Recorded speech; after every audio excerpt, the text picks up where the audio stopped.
are fucking fun, pal. Factor that fucking in to your druggo fucking offensive type. Health fucking warning.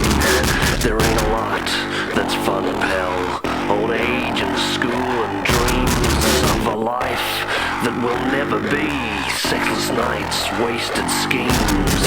Your horizon still receding. Speeding hope that's fruitless. Sudden cliff and skidding. Then descent to twisted rest.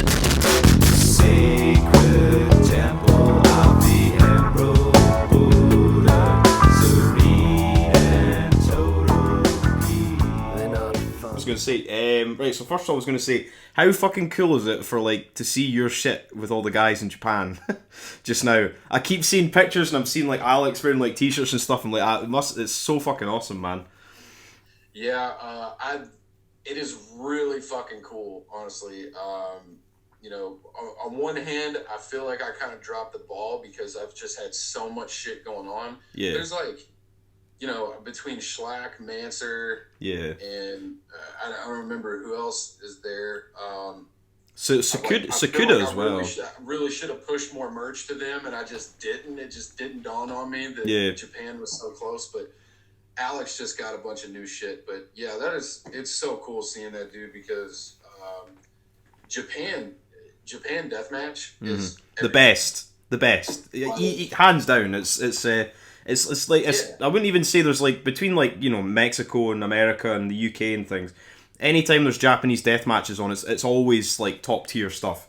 Yeah, I mean, I think one of the main things is like it's treated with a lot more respect in Japan because you can't necessarily, like you can in the US or other places, just become a deathmatch wrestler. Yeah, exactly. Like, no, you've got to cut your teeth learning the art of professional wrestling before you can do that shit. And I think that's what kind of separates Japan from all the other places because those dudes that are doing death matches over there, they can fucking go. You can put them on any show that's not even deathmatch related. Yeah. And you wouldn't even know that they're a deathmatch wrestler other than the massive scars. Yeah, exactly.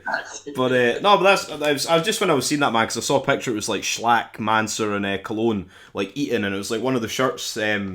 One of the shirts that he sent me was like Cologne was wearing the same one. I was like, that's fucking cool. But the only thing that annoys me is like everybody's online now, like writing. They're like, oh, why don't they post the shows? They're like, why don't they give us like spoilers and shit for the shows? And like, why don't you just fucking wait?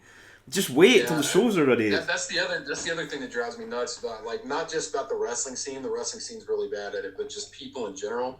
People are so impatient. Yeah. Like, I'm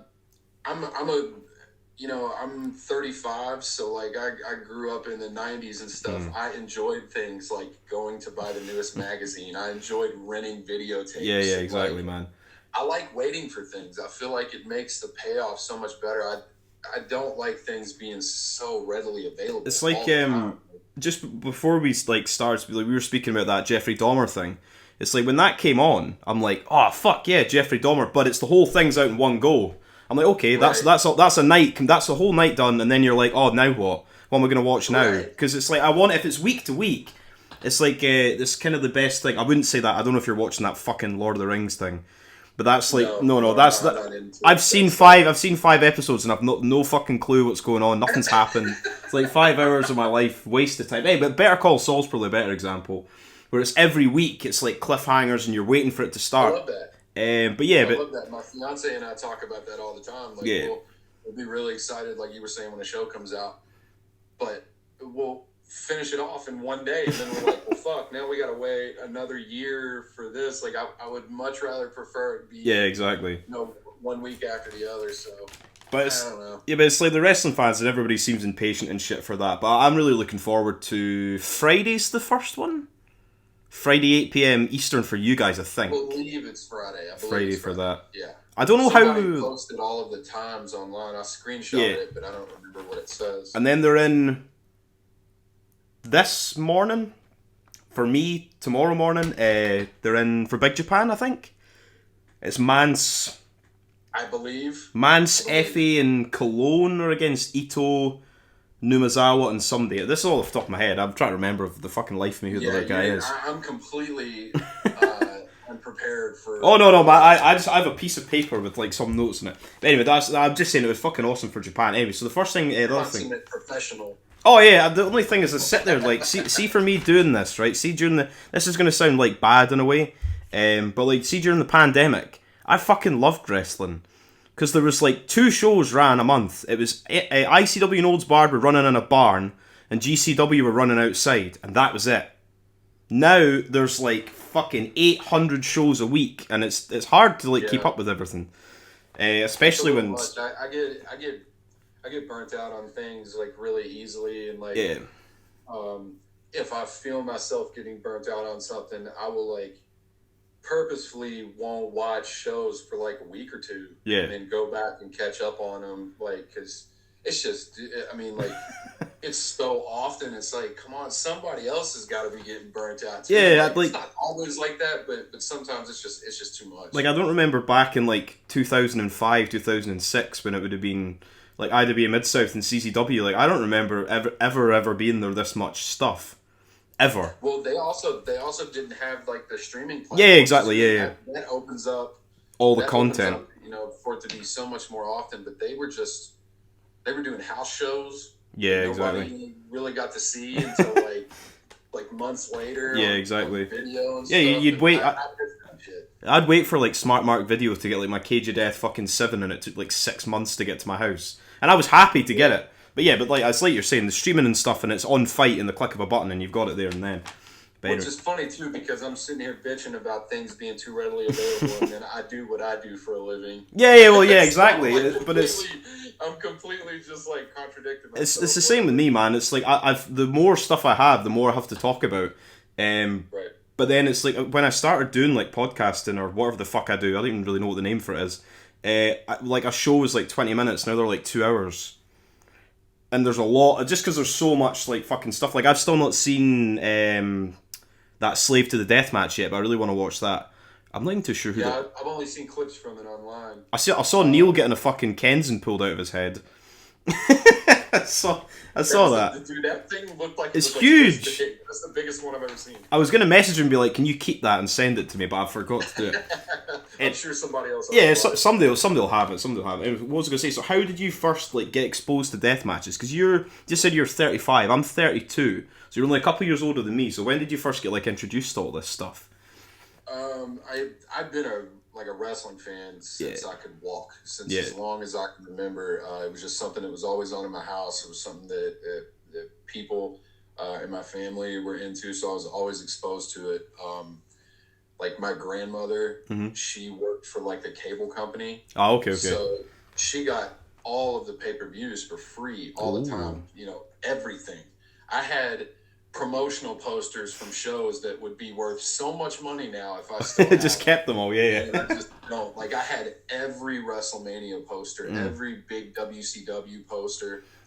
I had everything. So like I was always around it.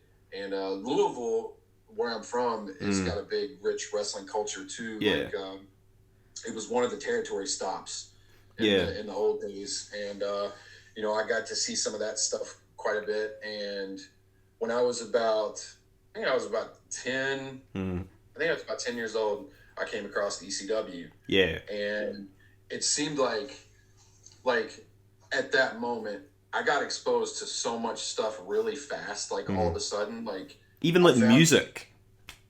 I found ECW, and then within the same breath, I also found 2 other things. I found the Japanese death matches on tape. That was like, I thought I was seeing something fucking illegal. Like, it excited me and scared me at the same time. And but also at the same time, there was a local cable access channel that would just play, like you could sign up and start your own show. And you just gotta get a lot. Like there was a lot of like local televangelists with shows and stuff, but Madman Pondo had a show called Skull Talk. Okay. And it was basically, I just stumbled across it one night, and it was him sitting in a chair with a stripper. Okay. That was naked. and he would sit and talk for a second, and then he would show like a death match. Like I've never he would heard show, that before. That's such a cool story. Fucking he hell. would show like a local death match, or he would even show something like super obscure that made no sense. He would show like somebody's video camera footage from like the very top row of a stadium of like Macho Man versus Tito Santana. Yeah. From like some WWF house show. Like, but Okay. I watched it all the time, and that like I got exposed to all that shit in the same year, and I was just like, regular wrestling was just completely boring to me after that. It's the exact same with me, man. It was. I think I would have been like 6 or 7 or something. Then I might have been the same age as you, but I'm slightly younger than you. Would have been like 10 or 11. There's a guy that lives across from my dad who used to grow weed, and he used to get busted by the police all the time. And he used to give my dad he used to give my dad tapes for like wrestling stuff. And I must have been 10. I must have been 10 or 11. And he gave him a tape. It was just like a fucking VHS tape with just various different matches, and it was all IWA Mid-South and CZW. And the very, very first death match ever, I'd obviously seen like ECW, like Sabu and Funk, the no rope barbed wire, but the very first death match I saw was Corporal Robinson against Mean Mitch Page in IWA Mid-South, where they've got the light tubes. Yes, that's the first death match I ever saw. And I was like, this is fucking crazy. And then there was another one where they were stapling leeches to each other's heads, and yeah. Yeah, and then that tape had the fucking like Mondo like roof bump with Zandig and all this other shit, and I was like, what the fuck is going on? But yeah, it's I mean, you get introduced to stuff like that when you're so young.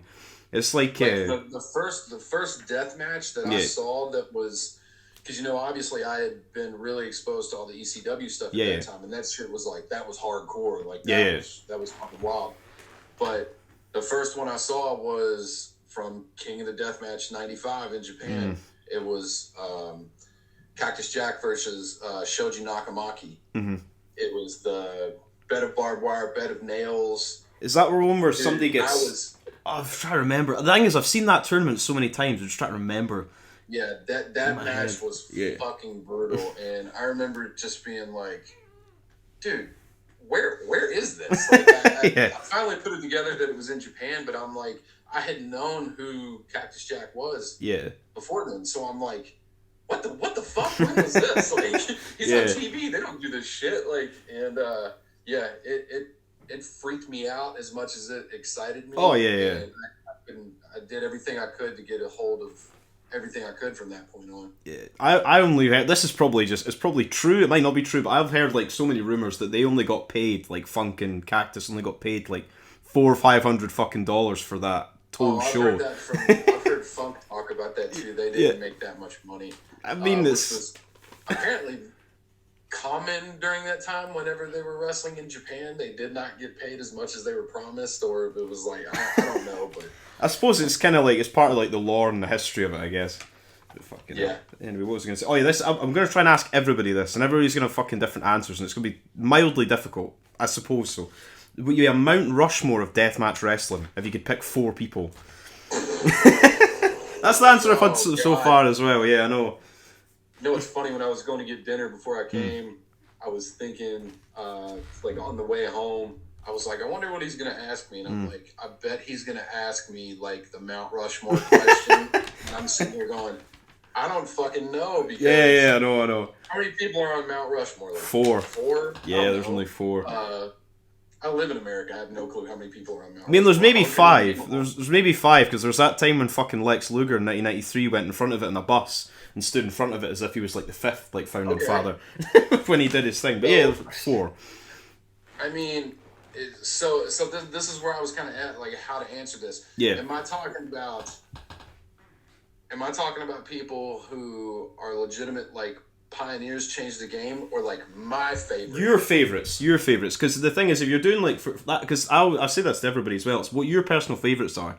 Because if it's just pioneers, people are just going to say Funk, Cactus, Onita, Funk, things Cactus, like Onita, shit like that. Yeah. I didn't want to do that, so like mine would probably be I mean, Matsunaga. Matsunaga's the fucking man. Like, He- that dude was so much more wild than people give him credit for. Oh like, man, there was a day, it was like fucking last year or something, and I got a random Facebook friend request from Matsunaga, and I fucking marked the fuck out. I was like, So how cool, does he even know who? Thing is, I think I must have. It was something to do with like I liked a picture or I sent like Josh Crane something, and he just like, and I was like, Matsunaga. I was like, this is fucking crazy. Yeah, he's a fucking legend. Super fucking nice guy. Yeah. But he speaks zero English, and he's not very tech savvy when it comes to social media stuff. Yeah. So you know, I've spoke to him quite a few times, and I got somebody that I go through whenever we talk and everything. Yeah. So I sell merch for Matsunaga. Yeah. But speaking to him directly, it's really rough. But you know, he's like the nicest, most well-mannered dude ever. I sent him a bunch of shirts a while back. Oh yeah, I've He seen a took picture with them. Yeah. Every single one of them. I was like, dude. That's so cool. Just like you, I was marking out. It was the craziest shit ever. But yeah, let's see. Matsunaga, I mean, it's hard not to say some of the big names. I mean, Onita. Yeah. Onita was... That picture that came out 2 days ago or something of that fucking explosion. I was like, holy fuck! I think he's against Shadow WX, I assume. Yeah. At the FMWE show. I mean, in my Mount Rushmore is probably going to be mostly Japanese guys. Yeah. Too. So Jun Kasai. Yep, he's in mine. You can't not have Jun Kasai in there. So let's see. We got Matsunaga, Onita, Jun Kasai. I'm going to go in and throw this in there because he's one of my all-time favorites, Abdullah Kobayashi. Oh, yeah. I think he's, like, not only absolutely fucking insane, but he's, like, one of the funniest characters ever. Like, I'm still trying to figure out if I can make it. I was going to ask you that. Make it somehow if he comes in because I'm so excited about him coming back. It's December. Fuck, I wish I could remember the dates. He's H2O's first, and then he's the Heart Ballroom. December. Yeah, it's December. It's just, I think it's a couple of weeks just before Christmas. I think it's like 15th and 16th or something like that. But I think he's only there for those two shows. I don't think he's doing anything else. I'm pretty sure. Yeah, I don't think there's anything else beyond that. I'm pretty sure it is just, let's see. Yeah, December 16th and 17th. So, very, very quick shot for him. Yeah, I mean, it'll be fucking cool though. I'll be watching both those fucking shows. Yeah, absolutely. I actually broke that news. Yeah, I've seen that, yeah. And because I was watching H2O and I see Danny announce it live, and I was like, the way he said it, I could tell that he hasn't made an announcement for this. So I was immediately like, go for the thing. Did he message you like annoyed or anything? No. No. That's fine. I always see things like that because it's like sometimes they announce things like that, like on shows. Sometimes at like Nodes Bar shows or whatever, like they'll say something and it's live, so you're just like, all right, everybody must know that then. And then it's like a week later they'll put up a graphic and you're like, well, yeah, I know, I saw it. You know, yeah, I didn't care anyways. I thought it was somebody else said that. Oh, dude, are you gonna get yelled at for doing that? I said, I don't care. He said it. Yeah, that's true. It was live. It was live on pay-per-view. Yeah, exactly. Yeah, if anything, I'm helping promote it. Yeah, exactly, definitely. And still to this day, it was the most traction I've ever got on a single post. Really? Like fucking my hell. phone went fucking nuts after that. So I was like, well, you know, that was whatever. good. Because the thing is I think for the life of me, I'm sure I would have been busy doing something or whenever the fuck that was. I was busy doing something and I didn't watch it live, and then I saw you post that. I was like, holy fucking shit, Abdullah Kobayashi. Because I mean, like, after that, in the States, I'd assume he won't be back. I'd assume he's probably getting close enough to the end of like retiring, not retiring, but yeah. I think he's 46 or 47 46. now. Yeah, but I can't see him doing too many more like tours overseas, so that would be like a huge big deal to see him. This might be the last one for him because I mean it was a fucking while ago since the last time when he got that Kenzen stuck in his head. Was that so? He was against Gage, and then he was against JC Bailey. They also brought him back. I can't remember if they brought him back a second time also, and he faced Tremont. Oh yeah, fuck, I forgot about that. There's too many It was tournament like a deaths. year or two later they brought him back. Oh yeah, I remember. Yeah, because TOD used to have like they had fucking Numazawa was there, because Takeda was there. Takeda twice. was there as well. Yeah, he nearly won. He was against Misato. Fucking hell, there's so much like deathmatch shit. I was gonna say, my Mount Rushmore had always been the same for like 10, 15 years now. But like, Danny Havoc, easily Danny Havoc. Oh, I mean, of course. I was thinking that too. I'm like, if I gotta throw some. He was one of these. I gotta throw Danny Havoc. He was one of these people that like I went to TOS 4 at the Showboat. We flew over and like my girlfriend wanted to go to New York and shit. I just wanted to go to Atlantic City because it's like fucking 4 times cheaper than New York. And it's like it's not a dump, but like Atlantic City's kind of just. It's so cheap. It's so cheap for beer and everything. Right. And the Showboat's like a beautiful little venue. But then I saw him there. All I did was shake his hand and just say, "Oh, hi, Danny," and that was it. And then that was the next time.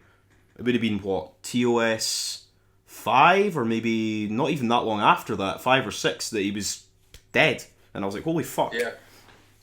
But- I went through a thing the other night where I was just like, I made a post about it on Yeah, the I've seen Deathmatch that. Worldwide page where I was just watching some of his stuff, and I was just like, God damn, man, what a fucking stud that dude was. Yeah, I know. Like, watching him start in CZW when he just came fresh from Yeah. the TOD Cylinder, Iowa. TOD 4, I think. Yeah, it was Yeah. 3 or 4. I think it was 4. I think you're right. Yeah. And he was just skinny and rubbery. And Yeah. he just didn't really have the movement down. And then you just watch him progress over the years. He started getting size on him. Yeah. He started getting a little thicker. And, I mean, he was just so technical in the way Yeah. he did things and so innovative. Like, he would come up with certain ways to do shit that nobody else did. Yeah. And I loved watching Danny wrestle because that was just him in his element, dude. He shined. It was beautiful. It was violent. Oh, yeah, and man, it was perfect, man. Let's say that It's just a fucking shame. It is a fucking shame, man. It happens fucking far too often. I was going to say that there's one promo, and I don't know if anybody else fucking remembers this, from CZW, where Wrench is pushing Danny Havoc. He's on a couch. The couch has got wheels on it, and he pushes Danny Havoc to like the liquor store and pushes him back. And in the background, and in the background, there's a song playing. I think it's called like Bo Cajun or something. I wish I could remember the name of the band, but anyway, I sent that song to my dad, and that's my dad's funeral song. He liked this random song in the background of this Danny Havoc promo. I wish I could remember the fucking name of the band, but I sent him this song, and that's ever since he heard that, he's like, that's my favourite song of all time, just from a random Danny Havoc promo. So it's just little things like that. So I'm like, yeah, wish I could fucking. Whenever I upload this, I'll put the thing on the thingy. What's the Yeah, fuck? for sure. Because now I'm curious of what song that was too. I Cajun. knew all of Danny's entrance songs, but Oh no, yeah, well, it wasn't the entrance I song. It remember was. that promo. I'm going to find it on my phone while I search for this. What was I going to say? Another twos. Danny Havoc, Nick Gage, Kasai, and then Takeda. For me, Yeah. for me personally. And see, I'm sitting here, going through my head on all this. I'm like, well, fuck, I can't pick 4 or 5. Yeah, that's the thing. That's why it's meant to be like overly tricky, right? I'm going to find this song. 2 secs, man. Yeah, if we're not talking about like Mount Rushmore, if we're just talking about like favorites, I even got to go back and say like from the first deathmatch I saw, Shoji Nakamaki. Like, Oh yeah. That was my fucking guy, man. Like him with the giant fucking headbutts. He could take so much punishment. Like I'd never seen somebody up until that point look like they were legitimately dying in the ring whenever somebody was doing it. He would be screaming and crying. And that's what I like about fucking Lowlife Louie. Anytime you see Louie in a match, for no reason, he's just screaming his fucking head off all the time. Oh, yeah. He's so charismatic, it's great.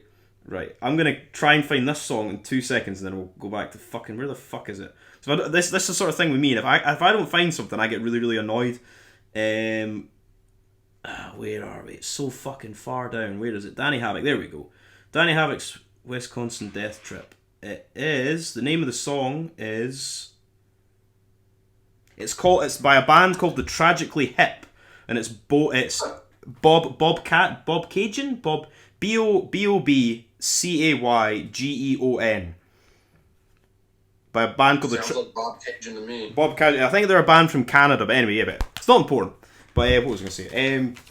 Right, moving on just now. So, do you have like a favorite promotion, or is that bad for business to have a favorite promotion? No, I'm only joking. I'm only joking. Look, man, I'll answer any question you got. There's,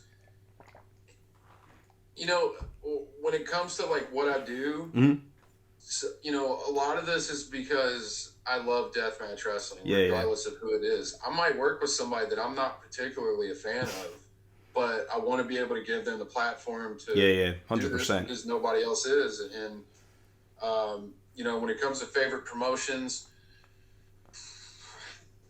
again, I got to go back to Japan, dude.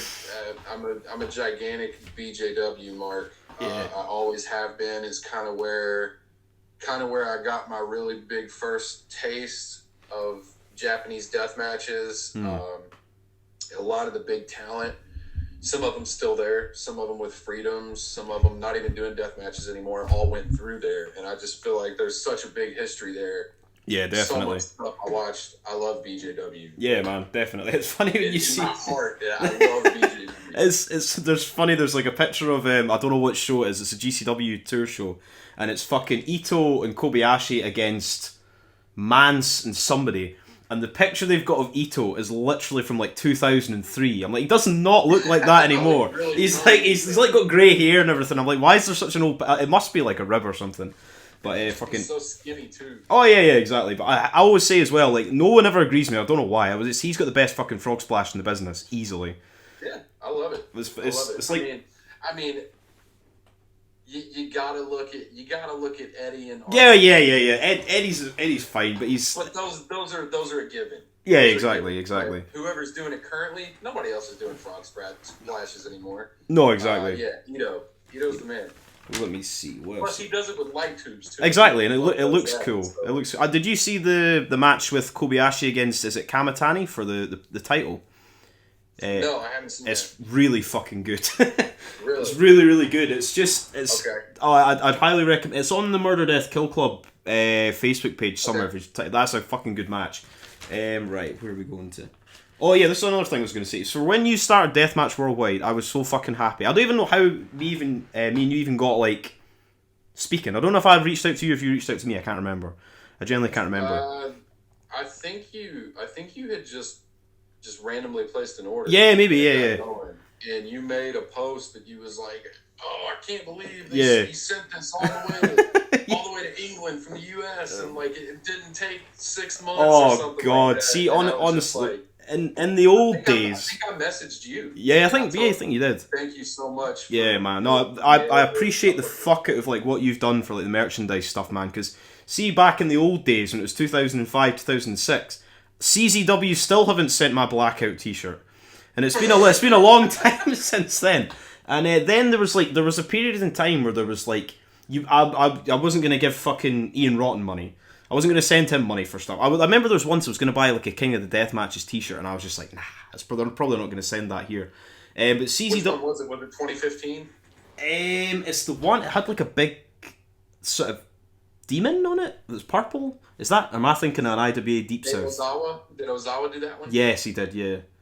Good thing you didn't order it because nobody fucking. All right. Oh, there's a shocking surprise. Oh well. But anyway. Yeah, that's why I think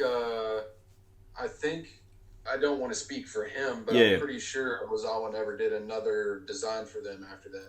I ended up getting one of those shirts, but I got them at a discount way after the fact. But I know of a lot of people that didn't get those shirts. Was that the show that had that match with Johnny Murdoch and Nick Gage? It was like outside. Yeah, that was the there. one. I was front row for that. That's what I'm saying. Because I'm sure I've seen him at shows before. So I try to point out all these people. But there was like CZW. I tried to order T-shirts from them. All I ever wanted in my whole life was a Hate Club T-shirt, and they never ever had them. They never ever, because their website was shit.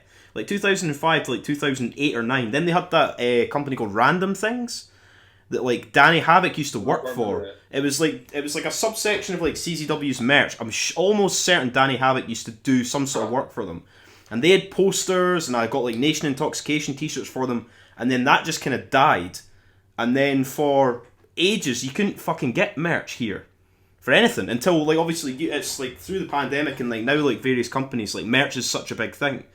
Like with me, like when I had started I was doing just regular wrestling. So, Yeah. I was just really trying to get my feet wet. It was more available to me. I still have a lot of friends who are just, normal wrestlers who just do like strong style. They're not deathmatch wrestlers. Like Tony Deppen, probably one of the best in the Tony world. Deppen, side note, I still run a web store for Tony Deppen outside of Deathmatch Worldwide, and he's the only person that I do that for. He's fucking one of the best people in the world. Easily. I love that guy, If GCW runs a show and there's a Tony Deppen match, I'll watch that. Sometimes I'll skip stuff. I always watch his matches. Funny note to go back a little bit, that King of the Deathmatch 2015 with Gage and Murdoch. Yep. That's when I first met Tony that weekend. Was he just in the crowd, or was he working that show? Yeah, he was sitting in front of me. Oh, okay, all right, okay. And that's also when I met. I don't know if you know Drew Chaos. Yes, I do. Yeah. The Burning Hammer Photography. Yeah. Oh man, and I met all those guys that weekend, and they have become lifelong friends since then. That tournament did look fucking good. Did Tremont win that, or is that my imagination? Did he do Yes. He did a big fucking bump off like a scaffolding, and it was like pitch black. Yeah, I remember. Dude, it was. I remember running up when they went up there, and looking at the ground, and it was like a couple ladders, a giant pile of folding chairs, and like just light tubes laid all over. Like it was just a big mess. Yeah. He went straight off of that thing onto it. It was so fucking scary to see. I was like, oh my god! Like there's no way that landing is gonna be like decent. When he takes bumps, like big flip bumps off stuff, he commits to it, and it's insane. He it's goes insane. all in, dude. He fucking sends it. He's just like, fuck it, I'm going. Yeah, exactly. I'm hope to fucking god. So this will like move out a little bit. So anyway, for UK deathmatch fans, NHB's coming here for us. February 10th to the 12th. I've taken the whole week off work for it. It's down in. We've still not got a date, or we've got dates. We don't have like a city or like where the venue's going to be. I think it's probably going to be in Leeds. But Big Joe called out Matt Tremont after that match they had, and he says, "So I fucking hope to fucking god that Tremont comes over here, because that'd be fucking really really good to see him in the UK." I mean, and Tremont, that's another guy that's got to go on. Oh yeah, 100%. Yeah. He can't be forgotten. Yeah, that would be great. I think it's a little fucking wild that he retired. Yeah. And then he not only came out of retirement, he is going 1,000 miles an hour right now. Every single match. Every single match. Did you see that big cut in his face? That was so. The thing is, I was speaking to Alton Thorne about that. I was like, it's obviously scary. Like these things can happen. Like it's obviously they're fucking wrestling in glass. It's dangerous as fuck, but it's cool. Yeah. That cut's fucking cool looking. It's like everybody's gonna want to see that cut. Like when fucking what's his name again? You do all his merch. The Japanese guy, I always forget his name. Sakura. Yeah, when he had that big fucking mass. Oh yeah, the big hole in his back. There was like big. Oh yeah, like stuff like that. It's like scary and dangerous, but it's cool in a sick way. I was talking to him right when that happened. Are you talking about when he had the knife slice? Yeah, like cut. Yeah, that was. Oh man. It was a razor board, and I think it was like the disposable open razors that they get in Japan for like. They're like, kind of look like knives. They're like so big. Oh my god! I messaged him right after that. I'm like, "Are you okay?" And he's like, "It has been very rough." Showing me pictures. I'm like, "Holy shit, dude!" I met him at TOS 4, but I didn't really speak to him. There was a girl with him. I don't know if it was his wife or his girlfriend or whatever. There was a girl with him who like done all his merch. I just said like hello to him, but yeah, I don't. He didn't really speak very much back then. But he can speak a little bit of English. He's a lot easier to communicate with than most of the Japanese people that I talk to. Like, he was probably just busy as fuck, to be honest. Yeah, I mean, a lot of them gotta have like a kind of like a liaison or whatever, like somebody that you can speak to for them. And it's, that's the other thing. Like with what I do, one of the things I really wanted to do with merch is just not just give deathmatch wrestlers and deathmatch companies the platform I thought they've always deserved. Yeah, 100%. Because I feel like they kind of get left out in this whole thing. Yep. but I really wanted to push the worldwide aspect of it, like, which is why I called it Deathmatch Worldwide. Yeah. Like, I didn't want to pussyfoot around what I was trying to do. I wanted everybody to know, like, I want, to work with England. I want to work with Mexico. I want to work with Canada. I want to work with Japan. And Japan specifically, I'll go ahead and say this. Americans have a terrible, terrible fucking reputation among the Japanese when it comes to business stuff. Yeah.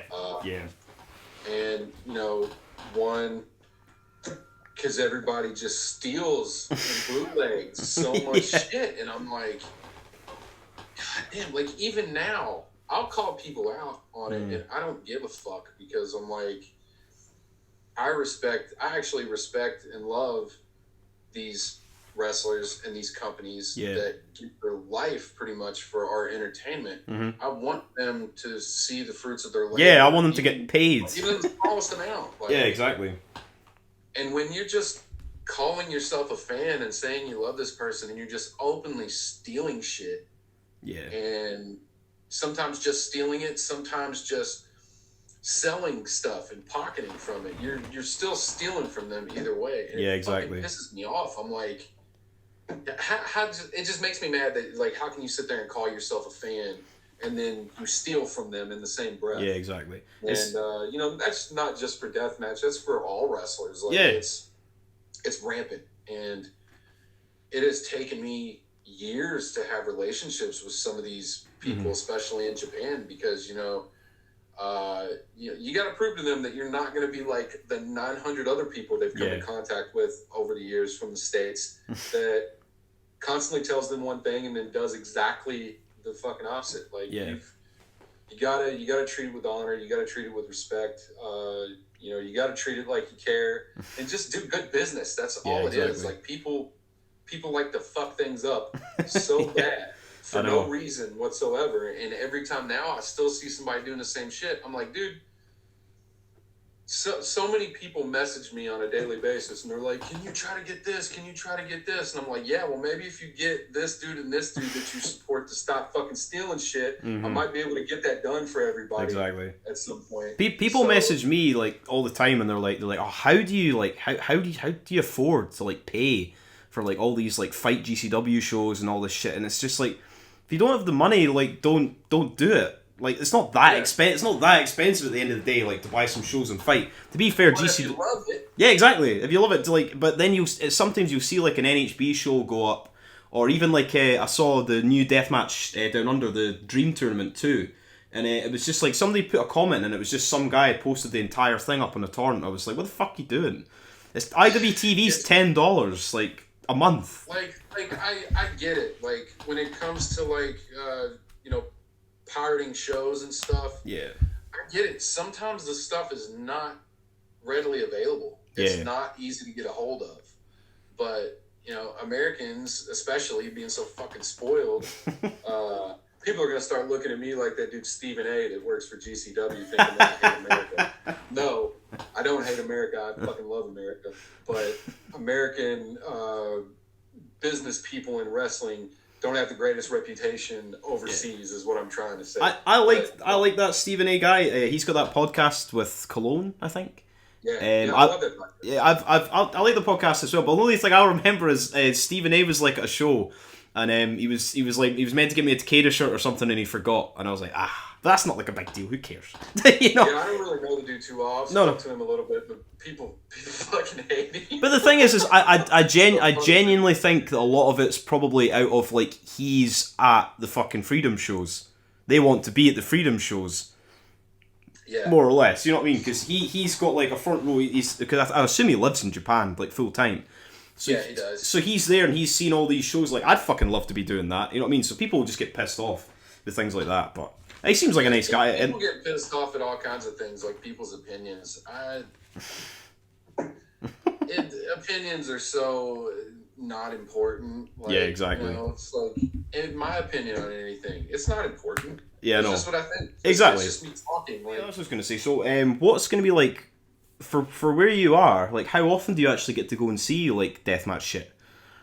So because it is Louisville, and I don't know if who fucked that up. Was that Ian Rotten? Was that somebody? Yeah. that used to be my spot. Yeah. I think Mid-South was my local spot for the longest time when it came to death matches. So there's two things. Like, I have been to, I think, 2, maybe 1 show since COVID. All right. Okay. And it's got nothing to do with COVID. Yeah. I just haven't got out to anything. And by that time, I had already cut off my interest with IWA Mid-South before this whole fiasco happened recently. So I didn't have anywhere to go for death matches. Then, here's the dumb thing. And I have talked about this to a bunch of people that know me, and they're always kind of like, yeah, I understand, but they also tell me I'm fucking stupid for thinking this. So, since I started Deathmatch Worldwide, I mean, it's pretty much consumed my life. Yeah. Like, it's what I do all the time. It's what I focus on constantly. I feel that since there's so many people constantly wanting me to show up at shows and vend and sell merch and all kinds of stuff, I feel like I can't go to a show as a spectator anymore. That I would be doing a disservice to other people and doing a disservice to myself if I showed up to a show empty-handed just to watch. And that's me also. And it sucks because I want to go to a lot of shows and vend, but as a single person operation that pretty much does this 24/7, it's so much work and so much money to prepare for a show, because I've got to look at, if there's 10 people I currently sell merch for and they're all on that show, you're looking at hundreds and hundreds and hundreds of shirts I got to bring and all kinds of work I got to do.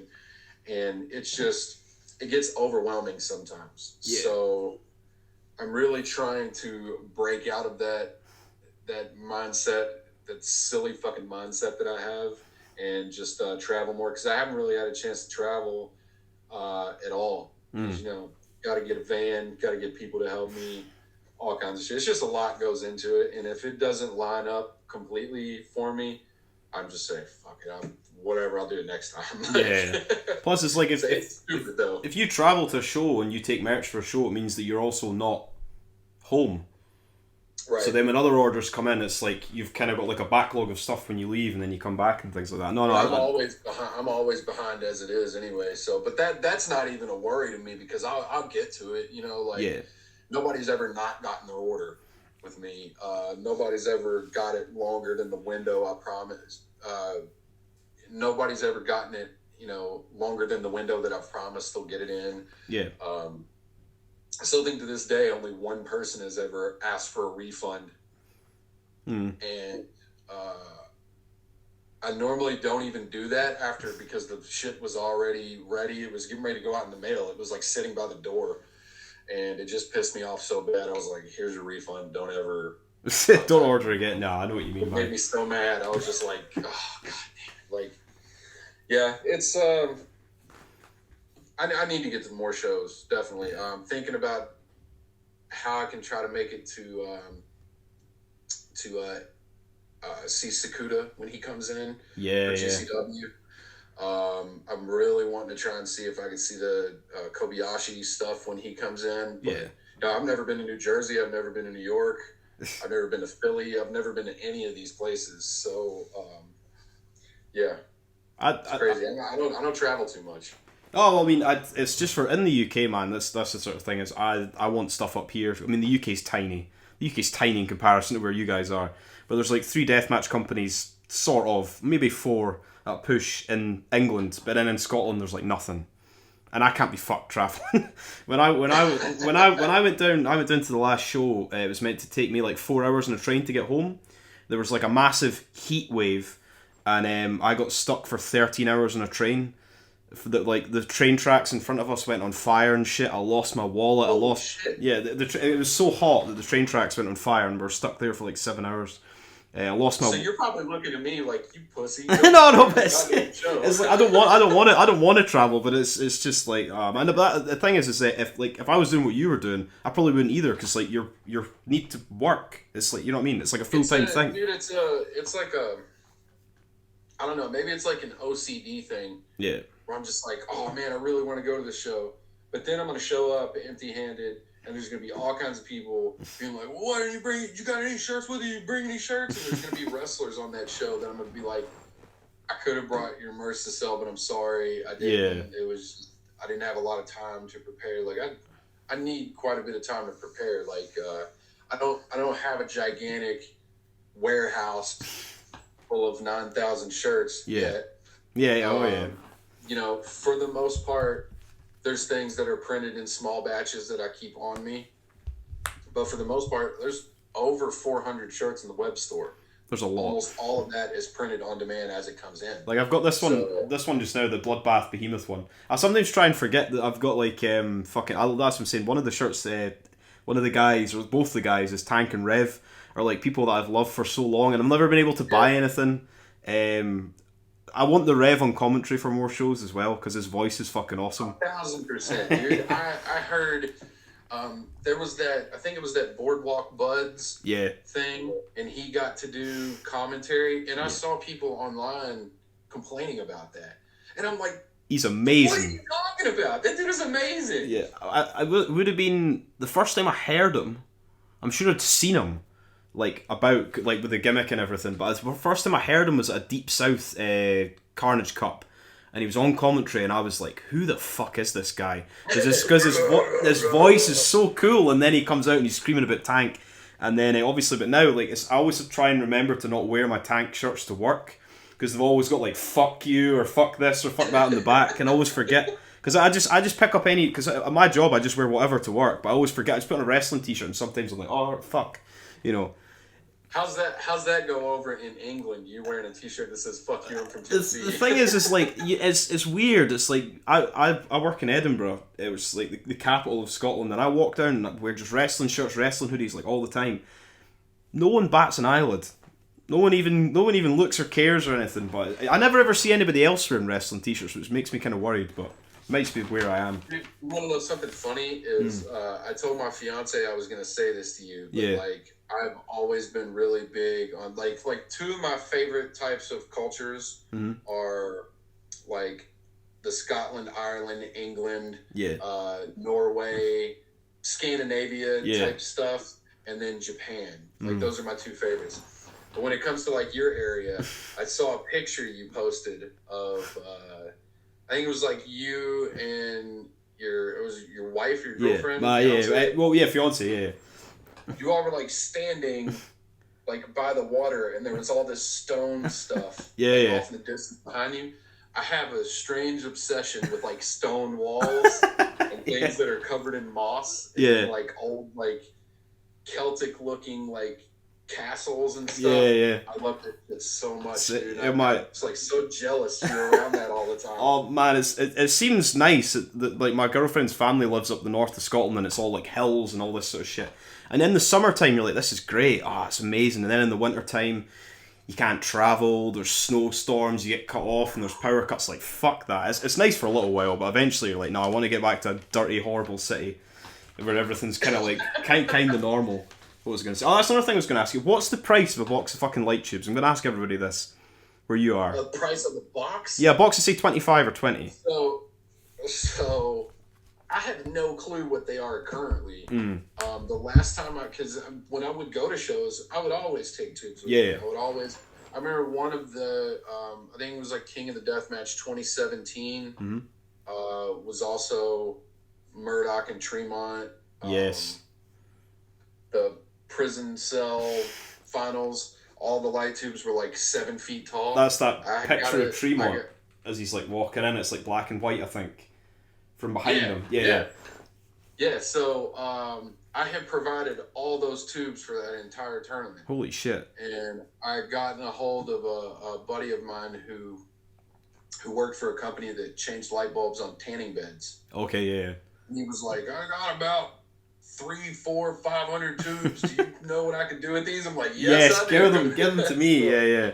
I got him in touch with Ian, and they went and picked him up or whatever. So that was really cool. But when I would go buy them, like I think you could get a box of like maybe like you can get a 2-pack. Yeah.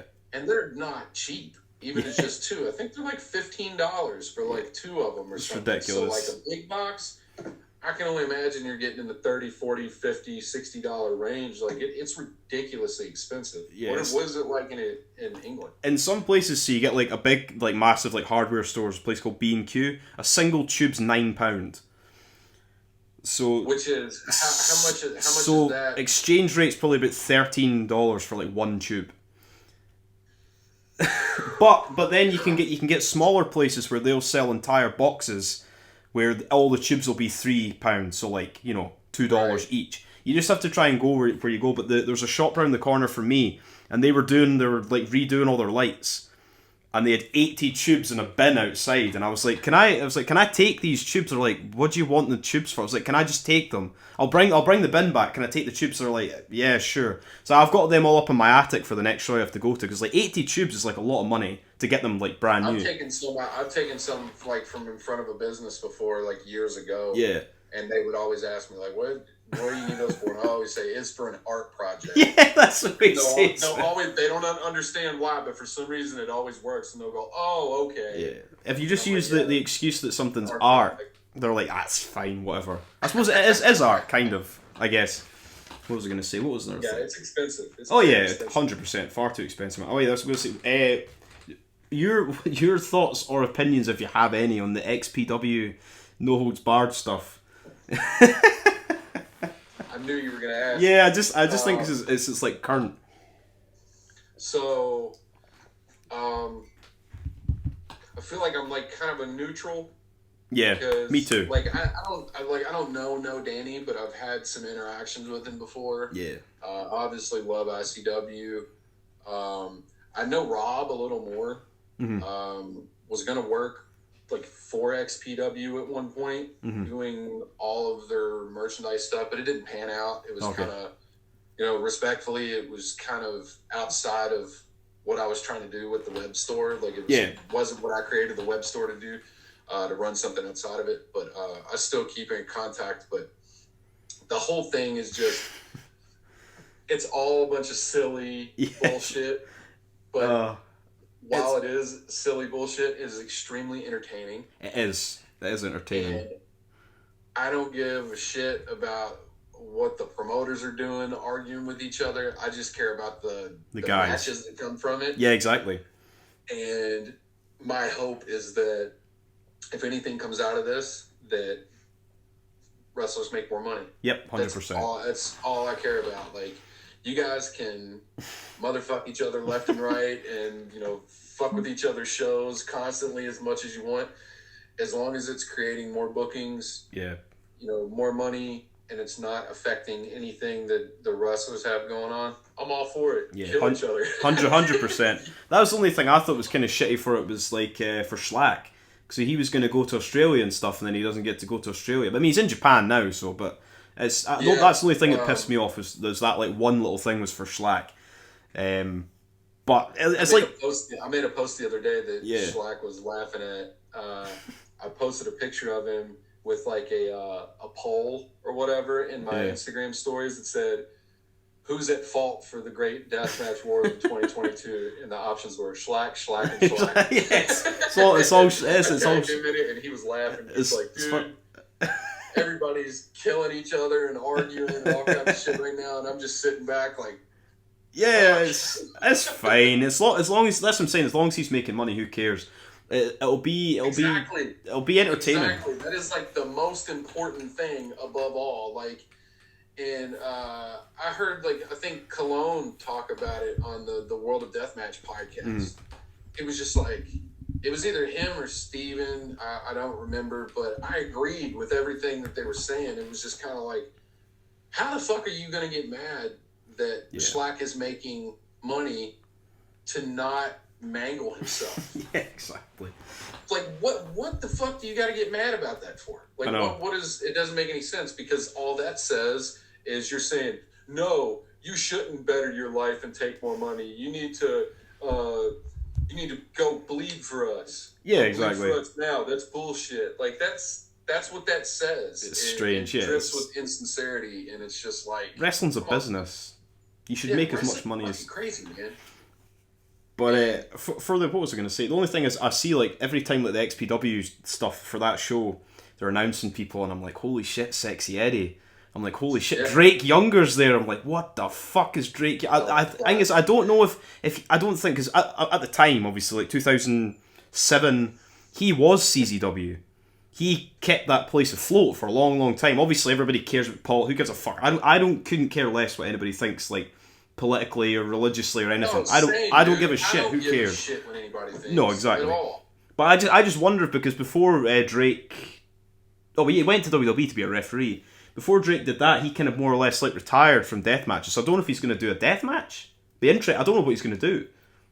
I don't know. From what I've gathered over the years, I think he's kind of done with that. Yeah, I think so. But the only thing that ever rings true in wrestling is you never know. Yep, exactly. And money talks. Yep. Always. So he might do a hardcore match. Yeah. That's probably my opinion on it. I don't know who they'd have him fight. That's the only thing. Yeah, I have no clue, honestly, because I only think he's wrestled like once or twice since the whole cancellation thing, and it was just like a charity thing, I'm pretty sure. Like, for the whole reason for him, you could think he's got stupid opinions and stupid ideas about things, but in reality, that's all it is. You think he's got a stupid opinion and stupid ideas. Yeah. You can't cancel him because of that. Yeah, exactly. Who cares? It's the same with Necro Butcher. Who I think is... I think he just likes to have fun with people. Necro's a funny guy. And plus, like, Necro was on, like, fucking Death's Door. Like... He doesn't give a fuck. Why should he care? He beat cancer. He beat cancer. He can do whatever he wants. You know what I mean? Like, as long as he's having fun and he's getting paid, who cares? Yeah, as long as you're not, doing terrible, cancel-worthy things, and we all know what that kind of stuff is. Yeah, exactly. Who fucking cares what somebody thinks and does? 100%, man. And I don't enjoy how much people think they deserve to be behind the curtain nowadays. It drives me crazy.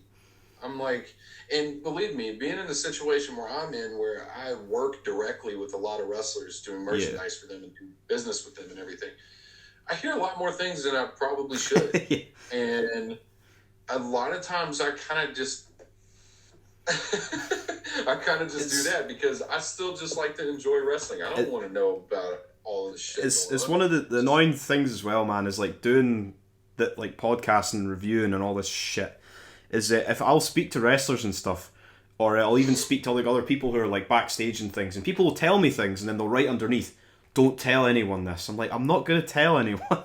I'm not gonna, like, I wouldn't ever, like, sort of, like, just blab about it. I mean, obviously, like, I review stuff and shit, but I wouldn't just purposely, like, I don't know, it just seems strange. I wouldn't do that. I assume a lot of people would. But... I know what you're talking about, too. I get that all the time. People, hey, don't tell anybody this. You're like, I know. And I'm going, dude, I'm acting like I didn't even just hear that for my sake, because I want to enjoy this. I don't want to. Exactly. I don't want to know about any of the bullshit and the drama.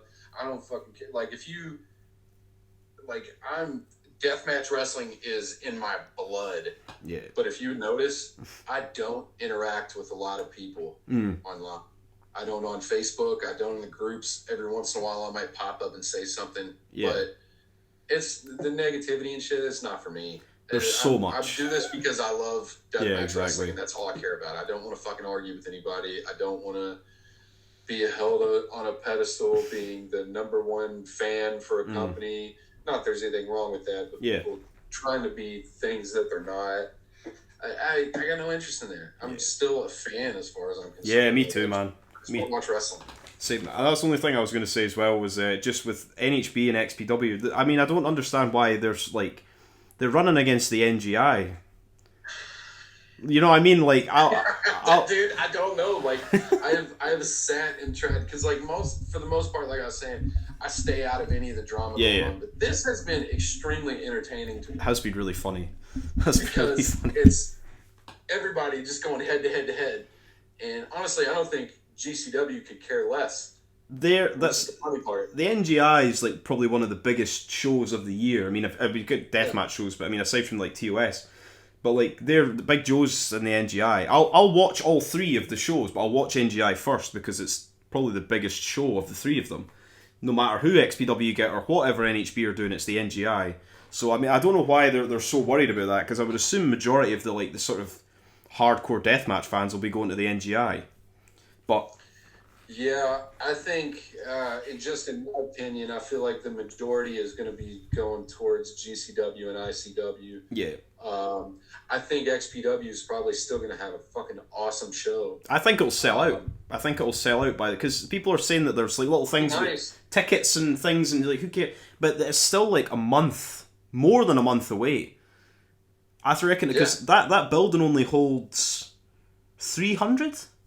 I thought they said I think they said 200 or 250 max or something like that. I think it might be 250 max. I think it's like if you move the ring away or something, it's like 300 if they have like a band on or some sort of shit. Yeah, so it's not a big building. It's not like a huge place, but you know, and that's the thing. It's so funny, like how so many people are just shitting back and forth and choosing sides, and I'm like, who fucking cares? Exactly. That's the thing too, because they're choosing on a company basis, and a lot of these wrestlers wrestle for all these different companies. Yep. So I'm like, so if you're gonna hate this one company, you need to hate all the wrestlers involved with it too. Don't go half-ass. Don't be a pussy. Yeah, go exactly.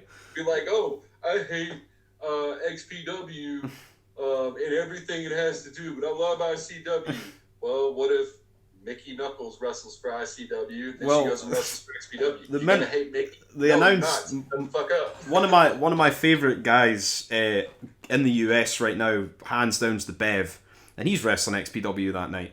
But dude, the Bev really grew on me. Fucking so good, man. I was just like, that dude's awesome, man. He's so good. He's so he's just good. A fucking brawler, dude. I like it. That match he had with Schlack's still my favourite match of the year. They had it that NHB where they're just throwing... The match is like 5 minutes. It's just him and Schlack throwing tubes at each other's fucking heads and faces on the outside. Yeah. It's great. But I love that match. He's wrestling XPW. Do you think you'd ever get him on the store? I've tried, actually. I think... one thing I don't normally do is go out of my way. Okay. To like, hey, open a store with me. Open a store with me. Come on, man. I'm not trying to do that. Like you know where I'm at. Yeah. You know it's here at your disposal. If you want it, just reach out to me. Yeah. You know, sometimes depending on who it is, if it's somebody like out of the country or something, I really may try to like let them know that I exist because they might not know. But I think it was maybe Neil Diamond Cutter told me that Bev was interested. So he's like, reach out to him. And I'm like, I don't really do that. Just have him get a hold of me. But I did it anyway, reached out to him. Yeah. I don't know. I messaged somebody. I don't know who it was. It was a wrestler. I messaged somebody and I was like, I want one of those like Bev XPW shirts. The green, whatever, it's the XW logo one. And I was like, how do I get in contact? And somebody was like, yeah, message him on Twitter or message him on this. And yeah, I mean, maybe he just doesn't like check or he just like sells them at shows or that. But then that's up to him. That's a big possibility. But then that sort of makes it even more of a reason to go to a show he's on.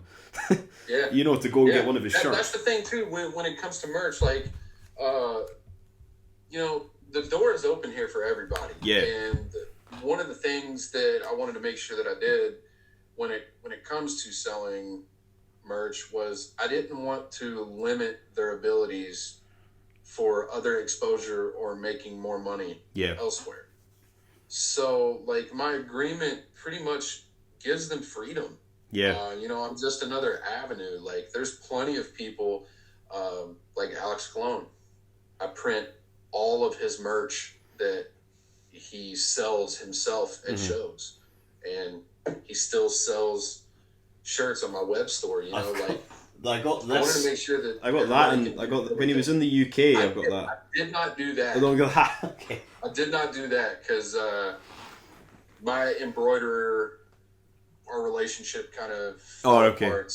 That was he got that on his own. But as far as shirts and everything, Yeah. I've done all of his shit for like the last year pretty much. And they're all fucking awesome, especially the stuff that like the one with him and like Joe Bateman, like their faces. Oh I love that one. That's cool. The, what was it, the blood, beards, and Yeah. brutality, Yeah. something like that. Yeah. But yeah, like I know that some things are only available in person. Mhm. And, you know, I didn't want to take away from the exclusivity of that, but especially when I got this going, like when COVID was going on, and I was like, this is the perfect time for something like this to happen because people can't get out as much as they used to. Yeah. With inflation, things are costing more to get done, you know, big orders of t-shirts in bulk and have merchandise ready to sell. So I was just trying to step in and say, hey, if you don't want to do any of this, I'll do it for you. Yeah. I think it's a good idea. I'm a good guy. I don't really try to talk myself up to anybody if they don't know me. I just kind of say, I know you might not know me. I know we might not talk that much. If you're not comfortable jumping into this, 100% fine. But just know, you know, I'm gonna let my hard work speak for me. And hopefully you'll give me a chance down the line. Well, That's man, happened to I always shout out your stuff on my fucking shows anyway, man. I appreciate that. No, man, because it's always just, it's been like a dream of mine, like to have a website like yours where I can just buy so much stuff and hats and fucking shit. What was I going to say? But and then I was just gonna I'll go over a few more things and then I'll cut off because I need to. Unfortunately for me, I was about to say, what is it, like 2 a.m. there? it's like nearly 1:30. It's cool. I have to get up at like 5:30. It's fine. What was I gonna say? It's fine, man. I'm used to it. It's cool. Where are we gonna go? I was gonna say So I was gonna say, do you have a favorite deathmatch tournament or a few deathmatch tournaments if you're gonna pick one? I mean, I gotta say that TOS 666 was TOS 666 was one of the best top to bottom deathmatch tournaments I had seen in the last 10 or 15 years. Like, it's awesome. I don't know what the rest of them are, but it's definitely in my top 2 or 3. Of all time. TOS 666. Yeah, I was always salty that Atticus didn't win, but that's that. Yeah, I think everybody expected Atticus to win that one. That's one of the companies that I need to follow, but there's like 8,000 companies. Is I need to follow so much like Circle 6 stuff because it looks amazing, but there's not been any time, and they're ones that are as well that are running shows like every couple of weeks. Because they've got like Cannonball and Otis is there and all these different things, man. So it's fucking crazy. Yeah. And I think their shit is really picking back up because they're back on with IWTV now. Yeah, that's so much better. Their whole back catalog is on there, and I think they're going to be doing more stuff more often. So, I think it's cool. I'm not against more companies coming up. No, definitely not. I just like different products. I don't want a company to pop up and be the same as another company. I want you to show me something different. Yeah, I'm exactly, not seeing at the other place, which gives me a reason to want to watch you. Yeah. So, I love it though. I think Circle 6 is going to be a little bit different. They've got the rights for some reason to King of the Death matches. Yeah, that was crazy. I can only assume that it costed them a bit of money. Because they're not just going to... I don't understand. And they got the Ted Petty as well. Sure, you can do it. I don't understand that. And then it was all the ticket money and everything. I was like, how did they? Yeah, that's a whole massive conversation in itself. Oh, the Ian Rotten ticket yeah, thing. I know that's a whole other fucking beast right there. But anyway, man, I'll finish it as well. What was I going to say? So, favorite alcoholic drink? I've always finished with 2 non-wrestling questions. I'm a beer guy. Yeah. I love Heineken. I love Newcastle. Oh yeah, Newcastle like brown ale. Oh, I love Newcastle brown ale. If I'm going just regular, just cheap American beer, I'm a Coors Light guy, Silver Bullet. There's another brand called Hams. I've heard of that That's before. Yeah. super cheap, dirt cheap, but it's not bad. No, that's fine, man. I Yeah, was. when it comes to beers, I'm more of a Heineken guy normally, or if I'm just going basic shit, I'm doing Coors Light. Yeah, So. fair enough, man. So I'm gonna say I've been to the Heineken factory. If you ever get the chance to go in Amsterdam, it's good. Like, it's God, I probably never leave. oh man, it's like you get to go on a little conveyor belt. Like you're standing there and like you have to pretend you're like a bottle of Heineken, like going through the factory and like What getting the shit. fuck? It's weird. It's weird. It's a strange place. But yeah, the Heineken factory is really. If you ever get the chance to go to Amsterdam, definitely go there. And then, That's crazy. And then the last question as well. This you could probably talk about this for fucking ages. So your favorite horror film, or if you had to pick one,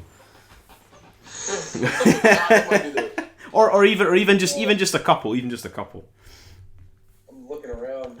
I'm looking around the fucking I don't know. I'm trying to places. see. You can see I got some. Oh yeah, Creep Sleepaway Show. Camp, Basket Case, Creep Show. Oh, Basket Case is a good movie. This movie right here that you probably never heard of called City and Panic. Panic. Like I was telling you before outside of the conversation that we've been having, I'm into a lot of like really low budget underground stuff that other people might think is really stupid. But I find fascination and beauty in it somehow. Like shot on video movies, 8mm films. Yeah. Let's see, like I guess a few of my favorites. There's a Creep Show is obviously one of my all-time favorites. Yeah. When we're talking about you know, like popular stuff, just anything you see around here. I love Mother's Day. I love Sleepaway Camp. I love Basket Case. I love all those. I really love Japanese horror films. Yeah. The Untold Story is one of my favorites. I've seen that. I'm trying to think of the name of this fucking movie. The Invitation. Oh, I know The Invitation. There's like a guy in a bag. I just watched that a while back. That's a fucking weird film. There's like a guy in a bag like wriggling about on the floor and stuff. Yeah, that film's pretty good. Yeah, I think that does ring a bell for me a little bit. Evil Dead Trap, Ebola Syndrome, The Untold Story. Yeah. I love all those. Some of my favorite labels are Unearthed Films, Massacre Video, AGFA, Bleeding Skull. I'm into all the low budget shit. Have you ever heard of a movie called Nostril Picker? No, I've not. Dude, we could do a whole nother podcast. Oh man, yeah, I'd be happy to do that. I saw a film recently where it was like a killer, like not a sofa, but just like a 1-seat chair, and it was like killing people. It was on Amazon. I can't remember what it's called. Somebody was talking to me about that recently. Maybe it was Chris from RPW, who is also really big into horror. The horror stuff, yeah. But the Nostril Picker is something you should check out. I'll check out, man. It's a really low budget slasher movie that's extremely corny, but also halfway serious. And I actually have a video store promo poster of it that was only available in the UK. Perfect. For some reason, it did never get a US distribution deal. Okay. Despite being made in like 93, it didn't even get like a US distribution deal until like 5-6 years ago. Yeah. By an American company. But when it was originally released, it was released in UK. And the poster is very scarce to come by. But of course, me being a fan, man, send me a picture of it. Send me a picture of it because I'll probably watch. I'll probably have it watched by tomorrow, to be honest, because it sounds fucking interesting. I'll definitely do that. Oh, perfect, man. Anyway, I'm gonna go to bed before my girlfriend gets too fucking angry and I have to get up too early. But that's fine. Yeah, go to fucking bed, man. That's fine. No, anyway, no. Thank you so much for doing this, man. I appreciate the fuck out of it. And dude, appreciate you having me on, man. Anybody that enjoys anything I do, that means a fucking lot to me. That's all I'm trying to do. I'm just trying to make a living doing cool shit, helping out who I can. Keep the spirit of deathmatch wrestling alive the best way that I can, and so anybody that helps give me a platform like this is you're fucking good dude in my book, man. Like I appreciate the shit out of it. Perfect, man. Thank you. I'll try, maybe in the future I'll try and do like another one where we talk more about fucking weird, shitty fucking horror movies. Absolutely, man. I'm always down. That's perfect, man. Anyway, I'll go just now, but thank you, man. I'll